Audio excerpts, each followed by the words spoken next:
Valeu, Paulo. Bom, meus irmãos, vamos meditar bem objetiva e rapidamente, talvez uns 10 minutos aí, sobre o versículo 3 do capítulo 3 de João, Evangelho de João 3:3. Se quiserem acompanhar na Bíblia aí de vocês e as referências, eu vou ler aqui essa passagem bem interessante sobre uma conversa entre Jesus e um religioso da época, né? Um fariseu. É aquele texto de Nicodemos, que Nicodemos visita Jesus. Diz assim a palavra de Deus, em João 3:3. A isto respondeu Jesus: em verdade te digo que se alguém não nascer de novo, não pode ver o reino de Deus. Pai, obrigado pela tua palavra, que o Senhor nos ilumine no entendimento do significado mais profundo dessa grande verdade que Jesus está falando a um religioso daquela época, que fale profundamente aos nossos corações que buscam ser espirituais mais do que religiosos. Obrigado, Senhor. Olha, o assunto desse versículo já está no finalzinho dele, né? Versículo 3, a parte final, fala de reino de Deus, de ver o reino de Deus. Então, o assunto que ele está falando com esse religioso é o reino de Deus, que nós podemos ver o reino de Deus, que nós ver no sentido de sentidos, né? Tocar, sentir o reino de Deus, em verdade, vivenciar o reino de Deus. É isso que Jesus está explicando para aquele fariseu, que é possível ver o reino de Deus já aqui. Ele recebe a visita desse líder religioso judaico, descrito aí no versículo 1º, Nicodemos, um dos principais dos judeus, né? E no versículo 2º, Nicodemos reconhece em Jesus algo diferente, né? Mas ele não identifica totalmente o que é Jesus. Ele imagina um profeta, porque faz sinais, está no versículo 2 isso. Ninguém faria aquelas coisas que Jesus estava fazendo se Deus não estivesse com ele. Mas talvez ele estivesse pensando nos profetas lá do Antigo Testamento. Enfim, Jesus aproveita esse contexto para explicar para ele que era necessário nascer de novo para ver o reino de Deus. Nascer de novo para uma nova era, uma nova conjuntura, né, que ele estava inaugurando. E o desafio é o seguinte: Nicodemos, lá no versículo 4, continua em dúvida sobre o que é nascer de novo, se é voltar para a barriga da mãe. Jesus deve falar assim: não é isso não, deixa eu explicar com mais calma. Tem que ler a Bíblia toda para entender o que é o reino de Deus, o que é sentir o reino de Deus. Então, o nosso desafio é esse: entender o reino de Deus aqui na Terra, desde já, como uma era que foi inaugurada com a primeira vinda de Cristo. Inaugurou um reino de Deus e nós estamos aguardando a consumação, que é a segunda vinda de Deus. E o desafio desse texto é esse. O tema, então, entender que isso é salvação, né?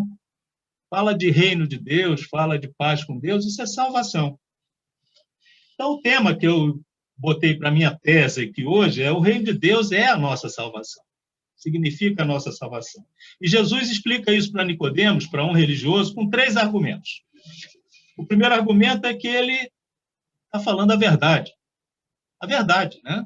Nós estamos vivendo um tempo de pós-verdade, de meia-verdade, que é uma completa mentira, de fake news, enfim.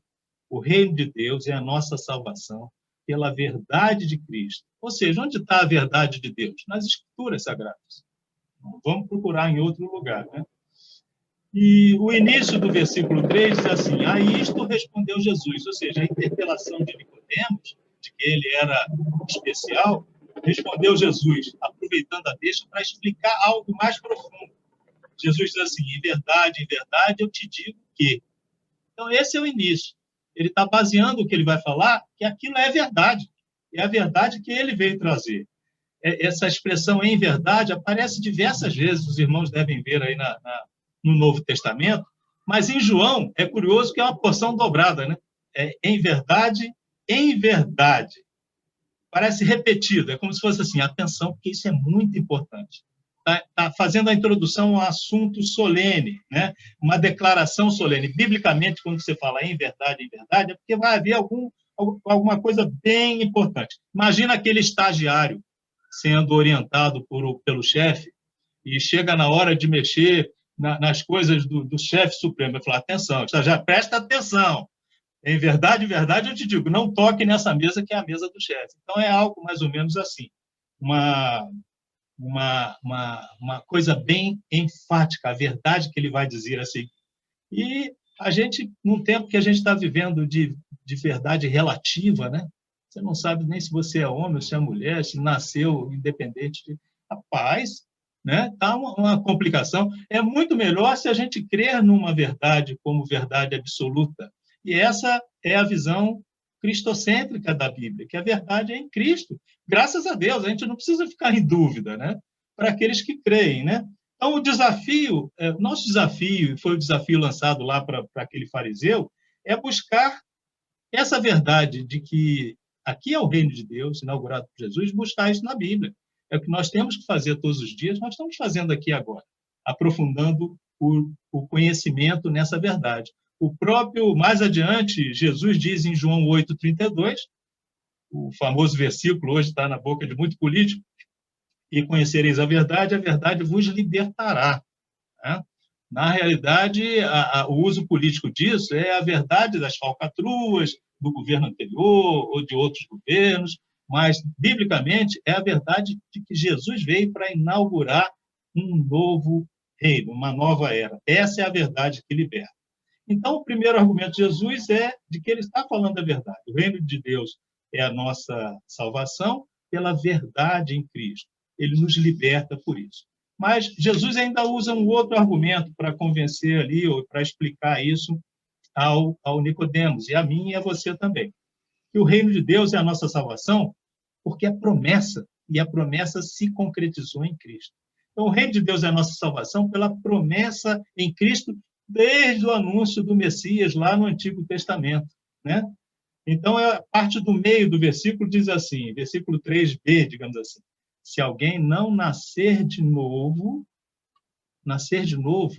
é nascer da água e do Espírito. Jesus completa isso lá no versículo 5. É ser nova criatura. O termo original, na língua que foi escrita a Bíblia, o Novo Testamento, no grego, nascer de novo pode ser nascer do alto. E talvez isso tenha confundido a cabeça do Nicodemos, falando assim, mas como é que eu vou nascer de novo da barriga da minha mãe? Não tinha entendido exatamente o que aquilo era. Em verdade, o nascer de novo é o derramar do Espírito no nosso coração, para que a gente abra os olhos. Paulo não era cego, o apóstolo Paulo não era cego, não caíram as escamas e ele viu o reino de Deus pela ação do Espírito Santo. Essa promessa está lá em Joel, profeta Joel 2,28, e se consumou no Novo Testamento, no livro de Atos. Atos 2,16 fala do discurso de Pedro, derramamento do Espírito. Então, esse nascer de novo é uma promessa desde o Antigo Testamento de que nós, em Cristo, nascemos de novo, somos novas criaturas, né? Fica mais claro no livro de Tito, Paulo, em Tito 3,5, fala que a salvação é o lavar regenerador do Espírito Santo. É isso que é o novo nascimento que Jesus estava explicando.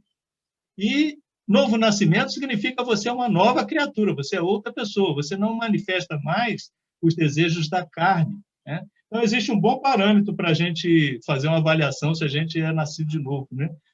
Gálatas 5,22, o fruto do Espírito.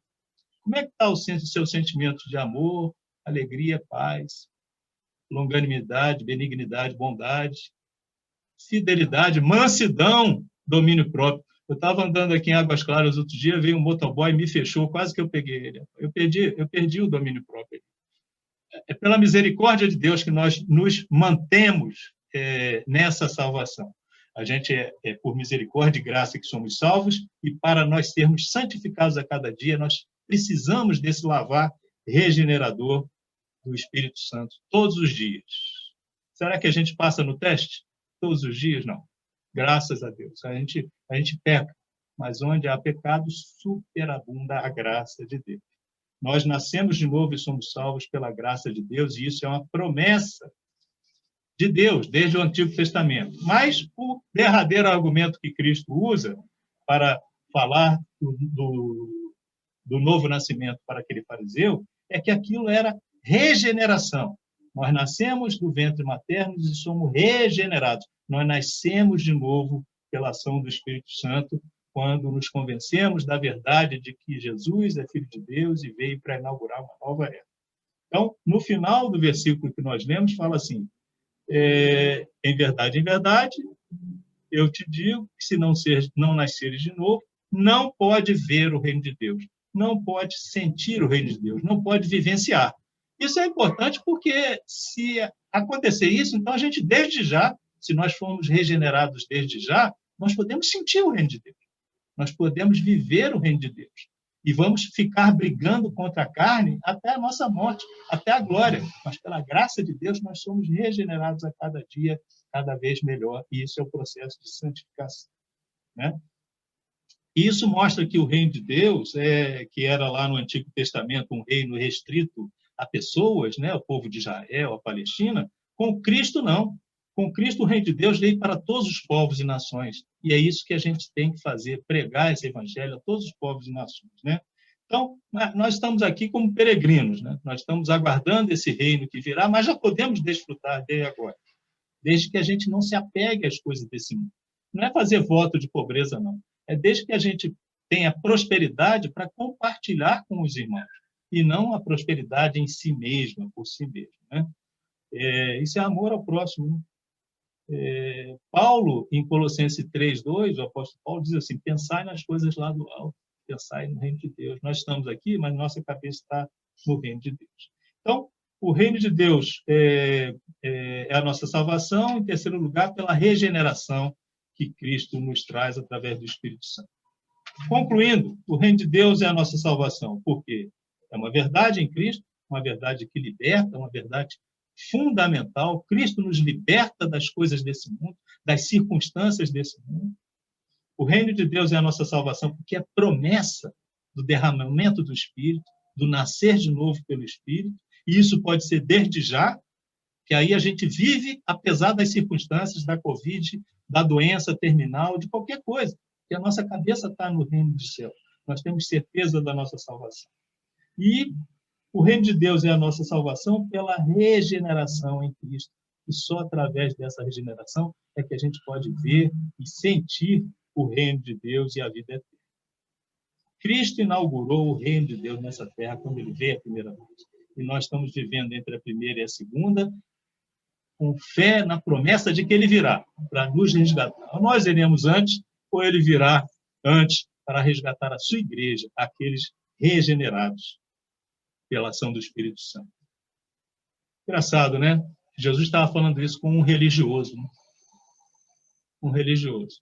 Então, a gente tem que ter cuidado para ver se nós não estamos sendo mais religiosos do que espirituais. Então, a religiosidade não é o que salva. O que salva é o regenerar em Cristo, é o nascer de novo pela ação do Espírito. Agora que a gente já está entendendo um pouco mais, e acho que Nicodemos também entendeu naquela época, o que é o reino de Deus, vamos passar isso adiante. Isso é verdade de Deus, isso é verdade que salva, é verdade que regenera, é verdade de nascer de novo, que é possível isso, né? Vamos fazer isso, vamos dedicar nossa vida a isso, a passar isso adiante, porque quando a gente ensina isso, a gente aprende cada vez mais, para a glória de Deus. Amém? Vamos orar?